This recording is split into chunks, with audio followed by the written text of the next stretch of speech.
सिंध में कौमी शाहरा की बंदिश पर overseas investors chamber of commerce and industry ने शदीद तशवीश का इजहार करते हुए चीफ सेक्रेटरी सिंध को खत लिख दिया।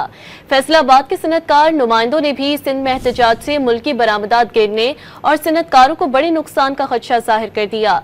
OICCI की जानिब से चीफ सेक्रेटरी सिंध को खत में कहा गया कि कौमी शाहरा की बंदिश से सप्लाई चेन मुतासर कर रही है। दरामदी और बरामदी सामान की 3500 गाड़ियां फंसी हुई हैं, जिससे सनतें बंद होने और तिजारती मुआहदे मुतासिर होने का खतरा है। फैसलाबाद में ताजिर और सनतकार नुमाइंदों ने प्रेस कॉन्फ्रेंस करते हुए सिंध में एहतजाज के दौरान सियासी लोग यकीनी बनाने के असर इंडस्ट्री पर ना पड़े। हमारे हजारों कंटेनर फंसे हुए हैं, 3-4 रोज यही सूरत हाल रही तो 10,000 कंटेनर फंस जाएंगे।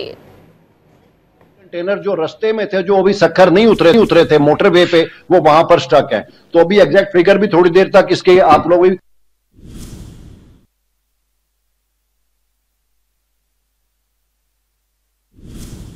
एक जो एहतजाज शुरू हो गया है सिंध में, सियासी लोगों को चाहिए कि इसका जो इम्पैक्ट है वो इंडस्ट्री पे नहीं आना चाहिए। हमारे हजारों कंटेनर हैं वो रास्ते में फंसे हुए हैं और कोई भी जो हमारी एक्सपोर्ट की प्रोडक्ट है वो बाहर ममालिक में जा नहीं रही। हमारी एक्सपोर्ट जो है वो 17% तक इंक्रीज की है पिछले साल से की निस्बत।